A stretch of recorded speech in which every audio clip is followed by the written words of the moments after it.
Coach, what's that prep been like with the coaching change and all those defensive assistants changing? How deep has that dive been for you guys this week for prep?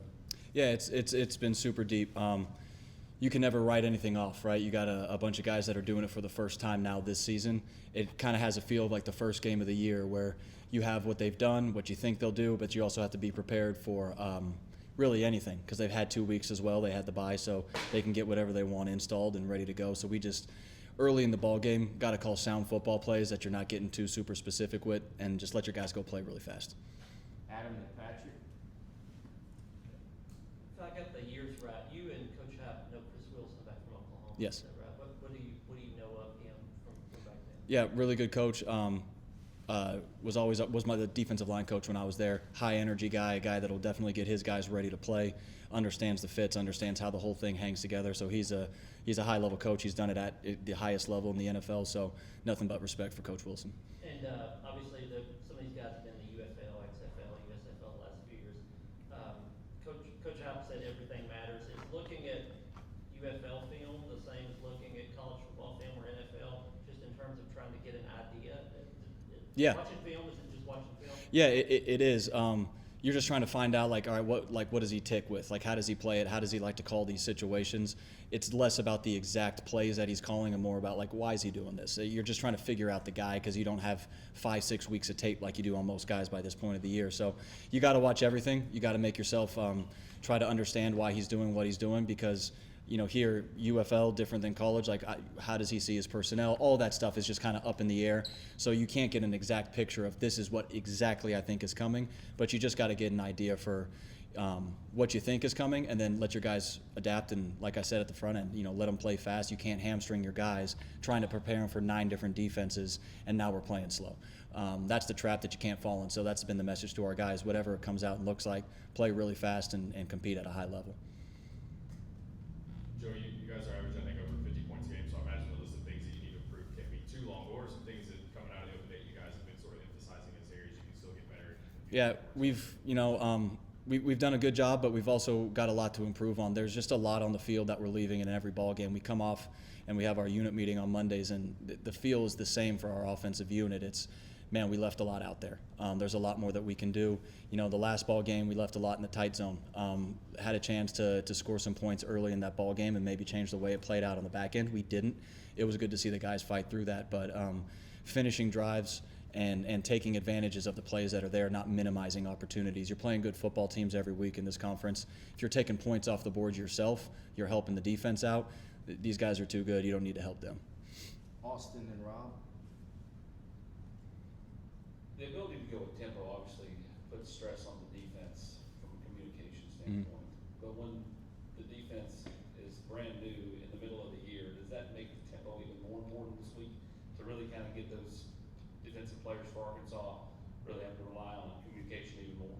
Yeah, the tempo for us, it's like I said, it's always been a weapon, but exactly right. If they're doing something completely new, like let's push the gas a little bit here and see if we can't create some eye violations. And on the same breath, you're walking the line with your guys of if it's something they have not seen before, we need to make sure that we're ID'd correctly. We need to make sure that our eyes are in the right spot too. So it's kind of walking that line early of not letting off the gas, not playing slow, but also making sure that we're targeted the right way and that we're not talking ourselves into negatives.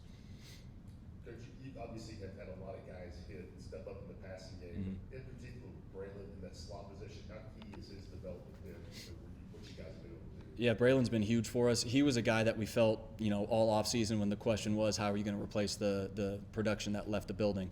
And he was a guy that we felt was a big part of that we really liked through last season. We really liked him through all fall camp, all spring ball. So we thought that was a guy that was going to step up. Again, just like a lot of our team this year, they just hadn't done it yet with live fire. But to see the way that he's responded right from the jump, he's been a huge part of what we've been able to do. A big body in the slot that can run. He's got the long wingspan, the great ball skills. So he's a guy that allows us to be really free in the slot position. Brent and Ryan.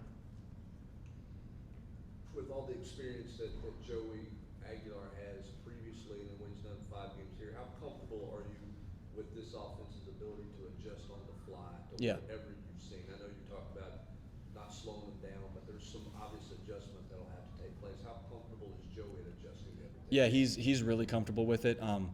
it's like most people play us not what they've shown anyway. So we get new looks every single week, and he's been great about adjusting on the sideline, whether that's protection changes, scheme changes, whatever we're doing. His blood pressure doesn't rise. So he's a guy that's not going to panic about it. He's not going to stress about it. He's going to work all week. He worked all last week to make sure he gets himself as prepared as possible. But when the inevitable happens and he has to make that change, it's not going to spike his blood pressure. So I don't see it being a huge issue for him. Just through 2 SEC games, it looks like the running game maybe hadn't quite been at the level you guys are accustomed to so far. Is that just a product of how those opposing defenses have played against you guys, or is there anything that's a little bit, or that could be improved there? Yeah, I think it's a lot of what I was saying earlier with the scoring and stuff. It's been good, and we're still leaving a lot out there on the field. We do feel like we got areas to not minimize runs, whether that's at the back position, the quarterback position, the O-line, the tight end, wideouts blocking it, however it may play itself out. It's also an offshoot of, like you said, we ran it so efficiently last year. You could see a lot of people's main thoughts coming into this year was don't let them run the football, and that's why I think the passing game's also playing off. So that's why you got to have everything working, and however it presents itself, we're ready to go try to win a ball game in that way, whether it's running the football, throwing the football, whatever it takes to go get the job done. 2 more, Paige, then Wes.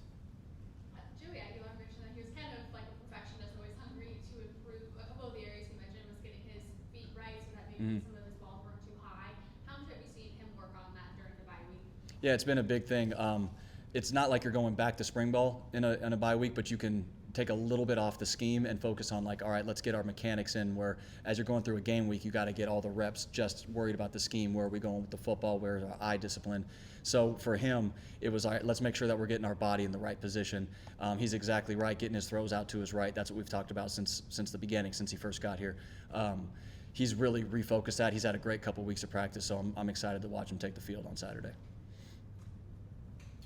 Joey, kind of a broad question, but when you're talking to your quarterbacks about sort of risk and reward and when to make certain decisions and when not to, are those like daily conversations? Are they special meetings times throughout the year? What's that process like of sort of letting the quarterbacks know, hey, this time, this situation, you want to take a chance, this time you don't? Yeah, so situationally, there's always as you're working through that specific situation, whether you're talking 2-minute, end of half, end of game, what do you need? Do you need a field goal? What are you working with? In general, for us, our motto in the quarterback room is we're going to play extremely aggressive, but we're not going to be reckless. And that's been since day one, since I walked in this building, from the first quarterbacks that were here. We have to be aggressive. You can't worry about making mistakes. You've got to go cut it loose, but that doesn't mean we just throw the ball up. So it's walking the line of extremely aggressive but not reckless with the football. You're reckless, you're putting the team in a disadvantage. You're aggressive, you're putting us in a big advantage. So we have to play that way. It's like I was saying earlier, the defenses are too good that if you're slowing yourself down, if you're afraid to pull the trigger because you just don't want to make a mistake, you're going to be a step behind. So we got to be willing to cut it loose. We just can't put it up for grabs, put it in negative situations where now we're having to be the defensive player on the offensive side of the ball. All right, thank you. Thanks, guys.